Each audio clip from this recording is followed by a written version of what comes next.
Running for freedom. Running. It was too dark outside. Usually we got up before the sun rose. But I could tell it was too early for my father to be shaking my arm. Daniel, he whispered. No, I groaned. I had been picking cotton all day. I could still feel my fingers throbbing as I tried to wave my father away. He picked me up by the arms and carried me outside. Shh, now, he said, and I fell asleep again. That was the carriage for Mr. and Miss Winters, our owners. My mother had been a nanny for little Mary Winters, but Mary was grown now, and Mama was gone. I must have muttered in my sleep, because I heard Daddy saying shh again.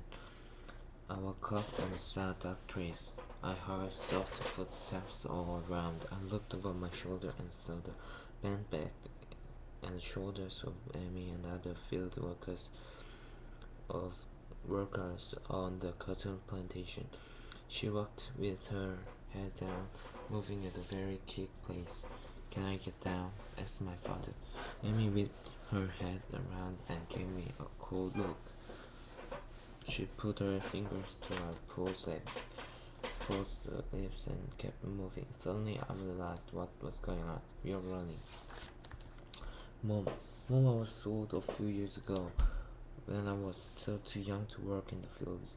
Miss Winters used to send me to the local inn where I did cleaning. The inn paid me for my work, but I had to take the money right home and give it to Miss Winters. She would count every cent and tell Mama to spank me good if she thought even one penny was missing. Mama would make it look as if she was doing what she was told, but she would just tap me lightly. I would yell and cry as if it really hurt. This seemed to make Miss Winters happy. One night I came home from the inn as usual. It had been a windy day and a dollar had blown out of my hands. Miss Winters noticed the missing money right away. She called in the cook and told her to spank me hard. The cook didn't know about Mama's trick, so she spanked me as hard as she could. I yelled and cried for real. After it was over, I asked the cook where Mama had gone. Well, Mystery Mary's about grown now. I suppose they sold your Mama to someone who needed her, she said. I felt as if my heart fell down a deep well and landed on the bottom and with a cook's splash. Daddy's eyes looked hollow when I got back to our one-room shack. He only said one thing about Mama being sold. Someday we were going to be free and we will find her. That day of freedom was today.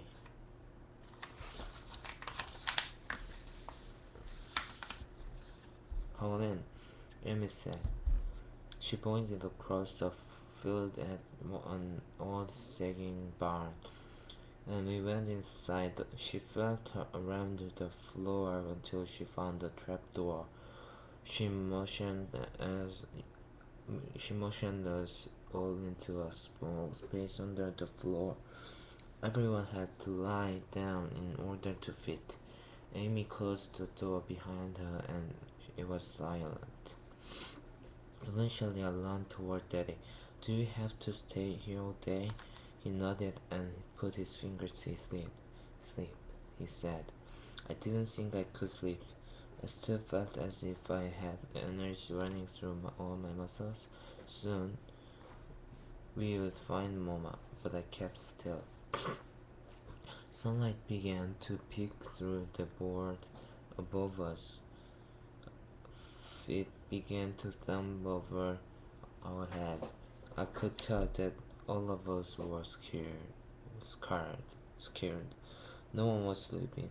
We heard the other slaves talking as they worked. Did they know we were here? I almost wished that I could peek my head through the trapdoor and whispered, "Come with us, come and be free." But I kept silent, and they kept working. The gully. The hours last a long time when you are crouched in an uncomfortable position, but finally night fell. The noises from the barn had been silent for some time, but still we waited. Finally, Amy pushed open the door, and a gust of the sweetest fresh air in the world came rolling down into the tiny space. She led us into the woods again, and we all began walking. I was so happy to be out of that cramped space that I began to run.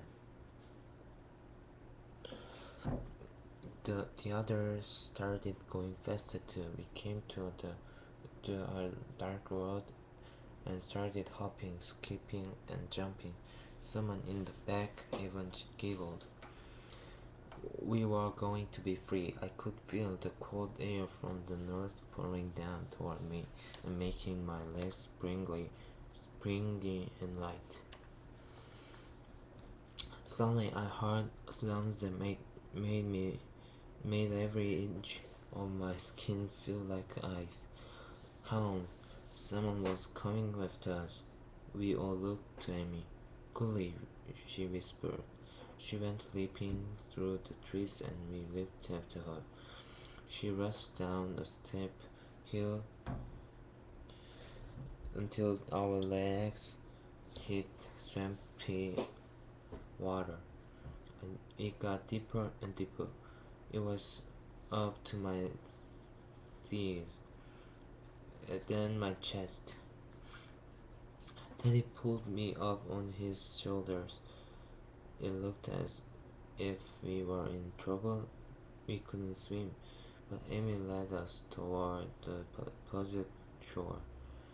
There were stumps sticking out of the water there, and if we stood still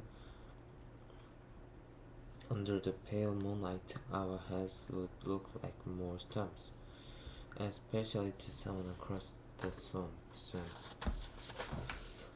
We heard the men and hounds come crashing down the gully. They came to the edge of the swamp where the water kept the dogs from following our scent. The dog howled and roared as if they wanted to charge across the swamp and tag us. Then I heard the sound of shotgun loading. The roar of the gun swept across the water and it shot back. It startled me so badly that I made a peep before I could stop it. Amy's hand swiftly and suddenly came up and closed over my mouth. The sound of another shot blasted out across the water. The men were trying to scare us into making noise and showing ourselves. After a long time, they turned and led the hounds back up to the cliff. We kept still for another half an hour before we dared to creep back out of the swamp. There was no more running or laughing when we got back on the road. The river. We passed many days in hidden spaces, in the homes and barns of people who helped us along the way. We spent many nights walking silently through the woods, cold and hungry. We had little food of our own and had to rely on the people who helped us to give us food. Now came to the hard part. We had to cross the Ohio River in order to get to freedom. Amy gathered us in a tight circle. "You are going to have to do something that seems completely wrong," she whispered. "You are going to go up to a wild white man and let him put you in chains, but he's going to help you. You will look like his slaves. No one will suspect you when he leads you across the bridge. We met the white man, Mr. Avery, just before dawn. Amy wished us luck before she headed south again to find more slaves and lead them to freedom. Mr. Avery took most of our clothes and packed them in a trunk. He put us in shackles. Daddy looked scared. I suddenly wondered if this was all a trick for Miss Avery to capture runaway slaves. I started to cry. I hated those chains, and I could think about was how Mama Simpson felt would have been in them as they led her away. We had to trust him, Daddy said, but his voice didn't sound so sure. Mr. Avery led us through the streets. The white people ignored us. The black people glanced quickly at us and then looked away. Miss Avery led us in onto the bridge. I was crying because I was still so afraid that he'd turn us around and sell us again. But then I felt my feet touch the soft soil on the Ohio side of the river. Somehow my tired feet could tell that I was free, even though I was still in the shackles. I felt the weight of them disappear. We did it, Daniel, Dad said with a shaky voice. Someday we will go back for her.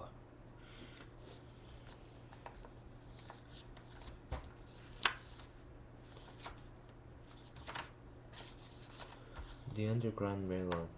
The Underground Railroad was a loosely organized network of home trails and people whose goal was to help slaves from southern seas flee north to freedom. After the Fugitive Slave Act of 1850, the goal was to get escaping slaves as far north as Canada.